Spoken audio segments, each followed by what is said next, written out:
We are going to make a board game for our robots, and it doesn't really matter what robot you've got. It could be a Botley robot, it could even be B-bots, or it could be Dash robots. Dash robots apply to this as well, but today I'm making a board game for my Tailbots. To start with, we need to find some images, and I went on to ChatGPT and I made up some prompts like find an image of a minifigure roller skating, and it created something like this. So I saved that image, and they're pretty good quality, so I don't need to adjust them much. Then I put them into, after I saved lots and lots and lots, I put them into an app I've got called Affinity Publisher 2, and I changed the dimensions so that they're exactly 9 centimeters by 9 centimeters, or 90 millimeters by 90 millimeters. Then I copied and pasted 6 onto a page. Then I made sure that all the other ones that I dropped on there were exactly the same size. They were pretty close anyway, just had to adjust them by about a millimeter each. And once I put them all on there, then I deleted the ones in the background, and I ended up with about 18 or 19 of them. And you can get 6 on a page if they're 90 millimeters by 90 millimeters, and they print quite nicely. So I printed them on my colour laser printer. Then I had to guillotine them, so I got out my guillotine and I started chopping them up. I love this guillotine. The great thing about this guillotine is it sharpens itself as it goes. How about that? It's awesome, isn't it? So I can do it pretty fast, as you can tell, and I chopped up all the images from my board game, and then I decided to laminate them. So I got out the laminator, put 6 to a page, fed it through the machine, and in a matter of a few minutes they were all laminated and beautiful. And then after you laminate them, that's when you have to get out the guillotine again and start cutting them up. I've got a start point there as well that I made, so the robots can start somewhere on the board. So don't forget to make some sort of start point, and then laminate that, guillotine them up.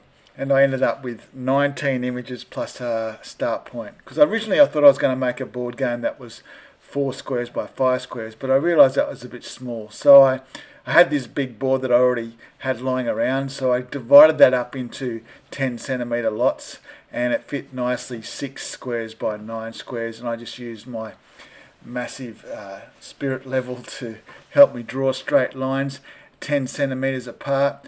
And I just used a whiteboard marker. You can use any marker you like. It doesn't have to be too fancy because we're going to cover that in electrical tape very shortly. So I might just speed this up a bit and draw those lines really quickly. 10 centimetres by 10 centimetre squares is what we ended up with, because my robots go 10 centimetres at a time. You might have different robots. You might decide to do the squares bigger. If you've got something like Dash, you need to do 20 centimetre squares minimum, I think. 30 is even good. So I put a bit of sticky tape on the back of each laminated image, and then I just randomly placed them all over the board. It doesn't really matter where they go, because there's going to be a lot of white squares as well. When you think about it, I did about 20 squares, and there are 54 squares altogether. So I just spread them out. Then I put the starting positions in each corner. I made sure they're all sticky taped down after I rearranged them into an order that looked pretty cool. And then I opened up a brand new electrical tape, and I started to put it on all the blue lines and around the edge. And because our images are fractionally smaller than the squares, 90 millimeters by 90 millimeters, they overlap a bit with the tape. The tape gets over the top of them and they stick nicely down, so there's no gaps or anything. So I just stuck all the electrical tape down, and it's kind of fun and it's cool and it looks awesome once it's all done. And you can use any colour tape you like. I think the darker colours are better. Black squares or blue squares are good. And then you've got all your pictures inside all the squares, and it's going to be very durable because they're all covered in, they're all laminated. So that's a board. Now we need some cards to play the game, because the idea is that you're going to turn over a card and then you're going to travel to a square. So we're just going to put that to the side, and we're going to print out a whole bunch of other pictures exactly the same as that. Another 20 pictures. We're going to laminate those, and they're going to be our cards. So I printed them out and laminated them and guillotined them, and ended up with 19 cards, because there's 19 different pictures on my board plus a start. And they look pretty cool too. They're exactly the same size as the other ones we used. It doesn't matter if the cards are the same size as the pictures. So let's check this out so far. We've got a board, and we've got all the pictures on it.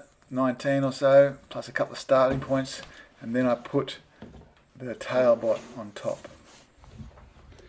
So you put the robot on either start position, and preferably on the floor, not on the table, and you turn over a card.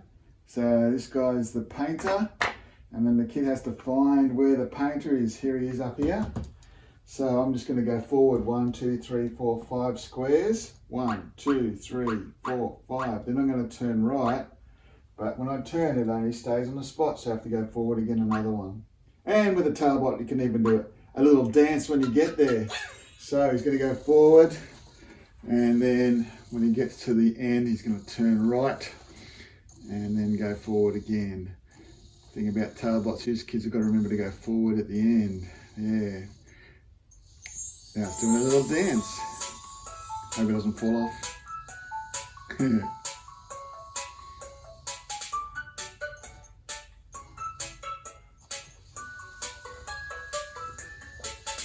Oh, isn't that cute?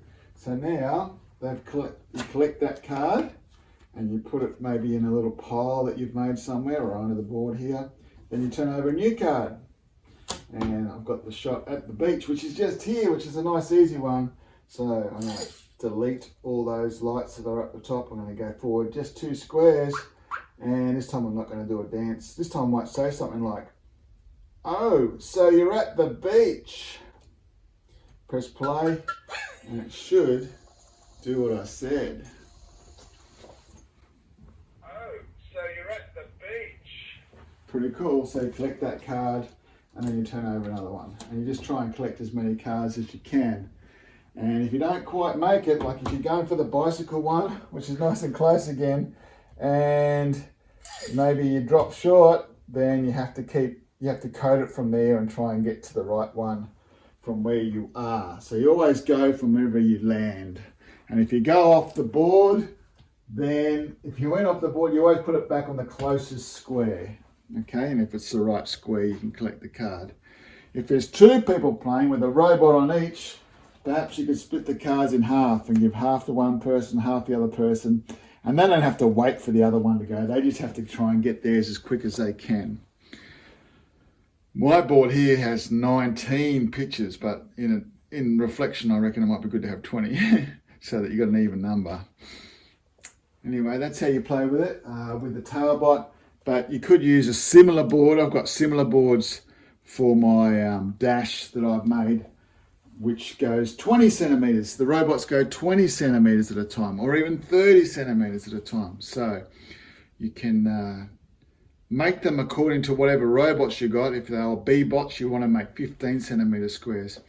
But a good rule of thumb is whatever these pictures are, they're about 1 centimeter smaller than what your squares are. So all these pictures were 9 centimeters by 9 centimeters, weren't they? And the actual squares are about 10 centimeters by 10 centimeters. Hope you liked it. Now, if you want to see all my resources and all my robots, check this video out.